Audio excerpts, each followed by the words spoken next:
One of the best TV shows of the year is actually a movie from 2008. That would, of course, be Faraway Downs, which came out this year on Hulu. It is, of course, let's call it a remix of Baz Luhrmann's 2008 film Australia, starring Hugh Jackman and Nicole Kidman. Now, the original film, while it did well in obviously Australia and some parts of Europe, was kind of a big disappointment. It was one of the low points of Luhrmann's career.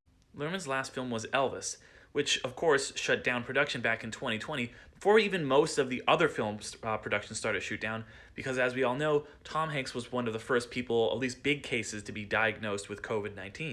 This left Luhrmann with a lot of time on his hands, and he went back to what he kind of viewed as a unfinished project of his in Australia, or if not unfinished, at least unrealized his full potential. Luhrmann had originally envisioned it to be a big, sweeping Hollywood epic, like those long 4-hour movies like Gone with the Wind that used to come out in the 1930s and 40s in America. But this one would be about Australia.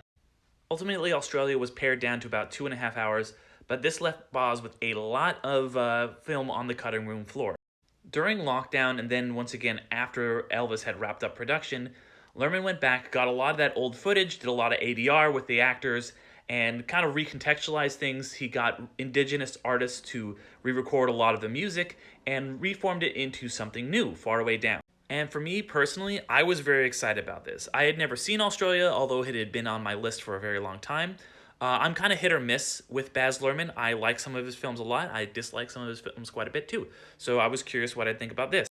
So if you don't like his stuff, you probably won't like it. If you do like his stuff, you probably will like it. If you're in the middle, like me, I think you'll like it too.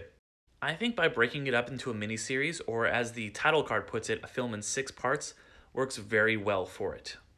By putting it into these 30 to 45 minute chunks, I think it's a lot more digestible. You're able to take in a part of the story, put it on hold, come back to it later, so you don't have to go to a theater and watch a movie that's 3.5 hours long with no intermission. Thanks a lot, Marty.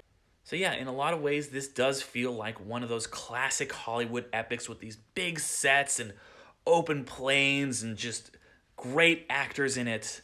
But unlike those, it does actually, and this is something that even got more highlighted in Faraway Downs, highlight the indigenous storylines. The atrocities that were committed by the Australian settlers to the Aboriginals, the stolen generation, is something that takes a centerpiece in this version. The ending has changed. There is really a frame story now told through the perspective of the young boy Nala.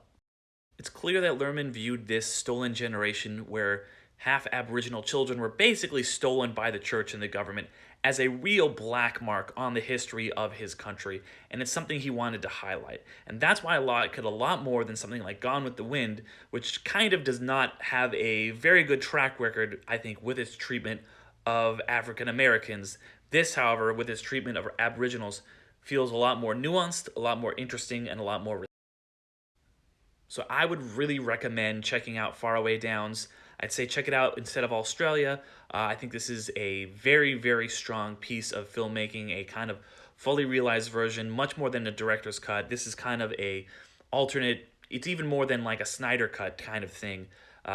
So I gotta say, check this one out. Check it out on Hulu. And if you like what I've said here, I've been Derek McDuff. Check me out on the Underrated podcast. Till next time.